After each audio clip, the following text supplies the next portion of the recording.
Pels que no ho coneixeu, això és l'estadi Josep Pla i Arbonès de Palafrugell. Aquí s'hi fan tota mena d'activitats esportives, des de futbol fins a atletisme. En atletisme, la seva pista compta amb 8 carrers de superfície sintètica bicapa amb un perímetre de 400 metres i pel que fa al camp de futbol té una dimensió de 103 per 67 metres i és de gespa natural. Un tema que s'ha estat comentant les darreres setmanes per l'episodi que s'ha viscut de sequera. Hi ha hagut debat a Palafrugell de si s'hi instal·laria gespa artificial i això és el que ha respost l'alcalde. Això es quedarà com a estadi, per tant que no pateixin, perquè jo sempre vaig posar com a condició que fos un acord de consens de tots els clubs i evidentment si no hi ha consens l'Ajuntament no imposarà cap actuació, per tant aquí mantindrem com està i el que farem serà que ja ho estem començant a fer, un nou pavelló i un nou camp de futbol, que és veritat que tenim molta pressió perquè hi ha molta necessitat d'instal·lacions esportives.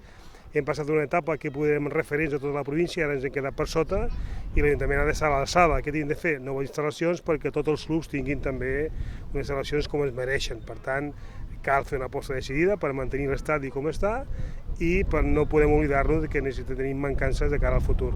De moment el que s'ha fet és encarregar el projecte per posar en marxa la construcció d'aquest nou pavelló i del nou camp de futbol, que ha de ser la futura zona esportiva que se situarà a la zona de Mas Mascort.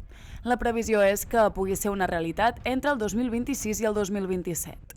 Un pavelló i un camp de futbol no és fàcil de fer, a més són diners i haurem de ser capaços de gestionar en aquests moments aquesta mancança que hi ha d'espais, perquè és veritat que tenim molts clubs, sobretot el món del futbol i també del hockey i el patinatge, que demanen noves instal·lacions. Per tant, ja que aquí, finalment, perquè no hi ha hagut consens, decidit que no hi haurà gespa artificial, per tant que tothom estigui tranquil, cal que busquem alternativa de cara al futur.